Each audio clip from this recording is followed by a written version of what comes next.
هو ايه اللي صعب في الصلاة يا شباب؟ ايه اللي صعب؟ ايه اللي صعب؟ الصلاة كانوا 50 صلاة في اليوم والليلة. يجتهد نبينا ويتضرع لربه ويصعد: يا رب خف، يا رب يسر، يا رب. فيشيل منهم 5، ينزل سيدنا موسى يقول له تشيل منهم 5، بقوا 45، يقول له ارجع إلى ربك فسأله التخفيف في الإسراء والمعراج. فيصعد ويدعو ربه، يشيل منهم 5، ينزل يقول له 40، يقول له ارجع إلى ربك فسأله التخفيف. يشيل 5، ينزل يقول له 35، يقول له ارجع إلى ربك.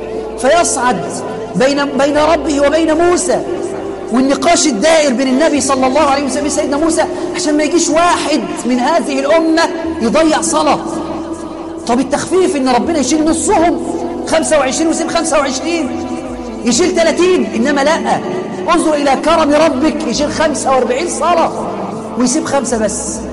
ثم ينادي على النبي صلى الله عليه وسلم ويقول: لا يبدل القول لدي، هم 5 في العمل و50 في الأجر، الصلاة ب10. هم نفس 50 ونفس أجر 50، ولكن في العمل 5 بس.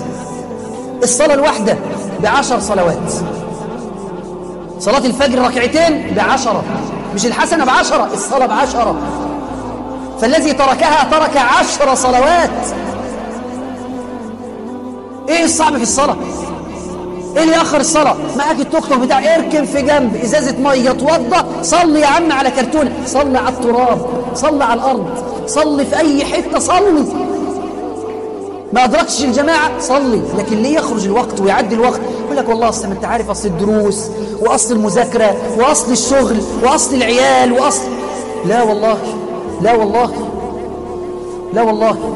قضية ان ربنا سبحانه وتعالى نداء لا يعني لك شيئا خالص، ولا كأنك رب أصلا. لا تعظم ربك، ما تضحكش على نفسك، ما تقولش شغل ومش شغل. خلي بالك، الصلاة لا ترفع الصلاة إلا على مجنون أو ميت أو امرأة حائض بس. أما لسه في عقل، في نفس، يصلي. مشلول يصلي، متكتف مربوط يصلي. أقول لك يقاتل يجاهد في سبيل الله يصلي. عندنا حاجة اسمها صلاة الخوف،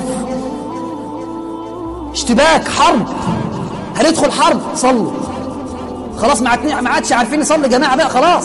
يعني احنا دلوقتي في المرحلة الأولانية الأعداء قدام اهو، احنا اهو خلاص هيصلي الفريقين يصلوا مع بعض ووشهم ليهم